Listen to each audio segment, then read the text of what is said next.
চলে আসলো। দ্বিতীয় হলো যে দলের পক্ষে 2 আনা 4 আনা হলেও তারা কন্ট্রিবিউশন নিয়ে আসলো। এটা একটা বিশাল প্রচারণাও বটে মাঠ পর্যায়ে।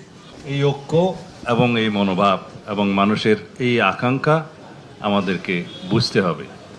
সেই জন্য আমরা সদস্য নবায়নের মধ্য দিয়ে আমাদের টার্গেট প্রায় আমরা হিসাব করে দেখেছি রাফলি হয়তো 1 কোটিরও অধিক আমাদের সদস্য সংখ্যা হবে, যার মধ্য দিয়ে আমাদের রশিদুজ্জামান মিল্লাত সাহেব ট্রেজারার তো ওই অঙ্কের হিসাবটা বলেছেন যে দলের একটা বিশাল ফান্ড এর মধ্য দিয়ে আসবে। তা আমরা যখন সদস্য নবায়ন করতে যাব তৃণমূল পর্যায়ে, তখন সে উৎসাহে ফর্মটা পূরণ করবে এবং দলের জন্য কিছু অবদানও রাখবে। সেটা 2টা কাজের মধ্য দিয়ে আগামী নির্বাচনের 2-1টা কথাও তাকে বলা যাবে এবং ফেসিবাদ বিরোধী বিভিন্ন রকমের যে বক্তব্য শ্বেতপত্র প্রকাশ হয়েছে, আমি একটা লাইন এখানে সংযুক্ত করি। আপনারা সবাই নিজ নিজ উদ্যোগে, যারা আমার সামনে আছেন সবাই অত্যন্ত সিনিয়র নেতৃবৃন্দ, নিজ নিজ উদ্যোগে সেই শ্বেতপত্রটা সংগ্রহ করবেন। ওয়েবসাইটে পাওয়া যায়, অনেক লম্বা।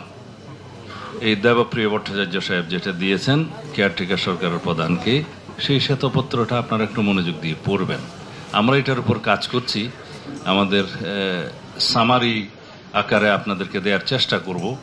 যেহেতু আপনারা তৃণমূলে যাবেন, পতিত ফেসিবাদের সীমাহীন পর্বত সমান দুর্নীতির খতিয়ানটা আপনারা কিছু কিছু তাদেরকে জানাবেন, যে পুরো বাংলাদেশকে কিভাবে লুটপাট করেছে এবং দুর্নীতির মধ্য দিয়ে তারা কিভাবে বাংলাদেশের অর্থনীতিকে ফোকলা করে দিয়েছে, সেটা আপনাদেরকে বলতে হবে তাদের সামনে। আমরা আমাদের রাজনৈতিক কর্মসূচি এবং ভবিষ্যৎ সরকারে গেলে আমাদের যে সংস্কার কর্মসূচি, সেটা আমরা 31 দফার মধ্যে বিবৃত করেছি। এটা নিয়ে আপনারা জনগণের কাছে গিয়েছেন এবং এটা কন্টিনিউয়াস প্রসেস হিসাবে আপনাদেরকে যেতেই হবে, আরও গভীরে যেতে হবে।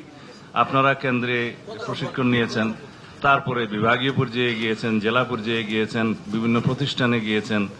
আপনারা তাদের মধ্য দিয়ে গ্রামীণ পর্যায়ে সবাইকে অন্তর্ভুক্ত করে সেই 31 দফার কর্মসূচিটা অবশ্যই আপনারা ছড়িয়ে দিবেন এবং মানুষের মধ্যে সেটা রীতিমতো আলাপ আলোচনা হইতে থাকতে হবে, অন ইয়ার থাকতে হবে 31 দফাটা কি এবং কখন দেয়া হয়েছে, কি উদ্দেশ্যে দেয়া হয়েছে।